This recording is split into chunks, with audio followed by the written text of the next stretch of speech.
What's up everyone, you saw the title. This accessory literally transforms the iPad Air 4th generation and the iPad Pro 11 inches from a content consumption device to almost a content creation device or a laptop replacement. This is JC Tech and Finance, and today we are going to do an unboxing and initial thoughts of the Magic Keyboard for the iPad Air / iPad Pro 11 inches. And I'm going to give you several pros and cons as to why you should or should not get the Magic Keyboard right after this.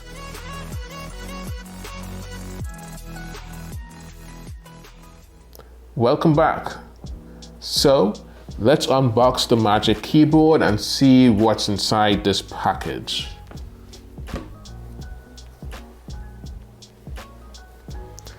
So as you can see here, there's a pull tab on the end that makes it really easy to open.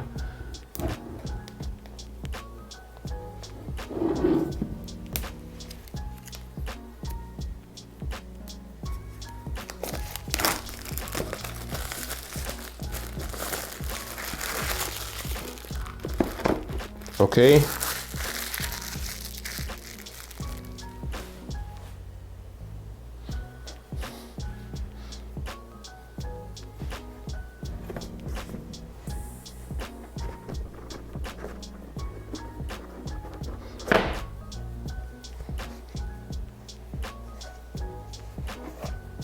Put this to the side here.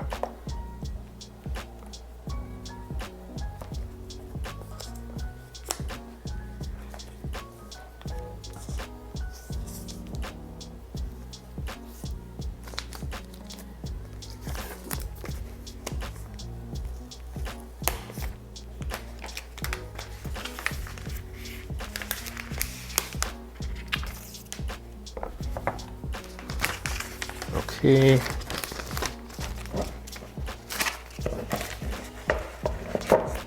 So it looks like inside the box you get the Magic Keyboard and then this little insert inside.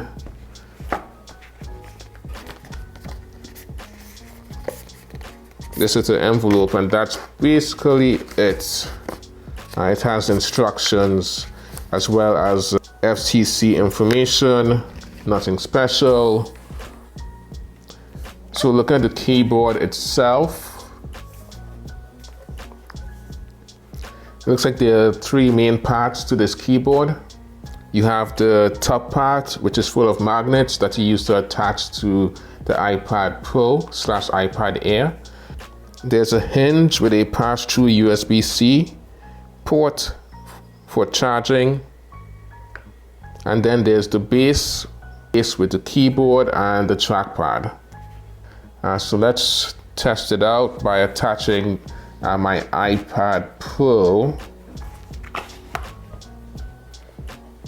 Let's see. So it's actually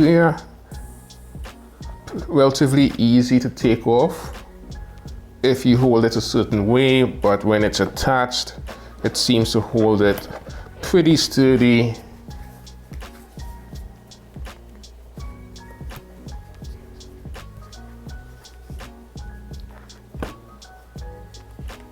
So next up, pros and cons.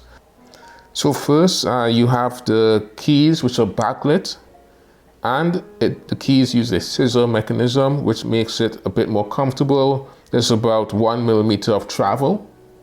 Second, with the addition of the trackpad, you're able to use multi-touch gestures, as well as have a cursor in iPad OS. Third, the way that this is set up, you can adjust it to whatever angle you find most comfortable. You can hold it like this. You can adjust it like all the way back, or you can hold it like this.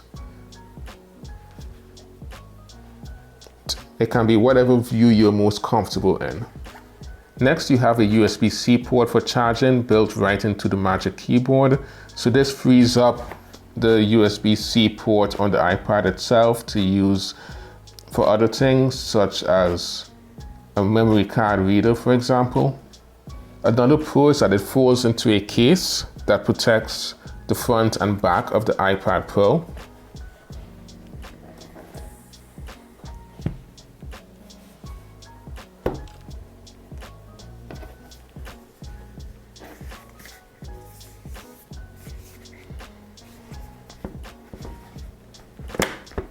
And while the iPad that I'm currently using is the iPad 2018, my understanding is that it will also work with the latest iPad that was just announced this past April in 2021.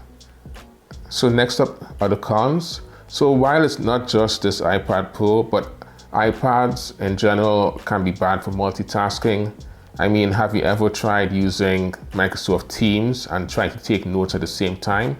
It can be a challenge. It's also pretty heavy. It weighs almost twice as much, about 1.84 pounds, as the iPad itself. So you definitely get an arm workout with it. Another con is that you can't bend the case backwards so that you can write or read with the cover flipped back. Also, the sides and the edges aren't really protected. The case only covers the front and the back. So would I recommend this? Well, there are a lot of pros and a lot of cons, but the keys are definitely comfortable to type on. The addition of this trackpad really adds some additional functionality to it and makes it easier to use productivity software like Excel. While you may have some trouble zooming and taking notes at the same time, in general, this device can come in pretty handy and pretty useful when you don't want to carry around a larger laptop. That's it for now, everyone. Please be sure to like and subscribe if you liked the video. And until the next time, this is JC Tech and Finance signing out.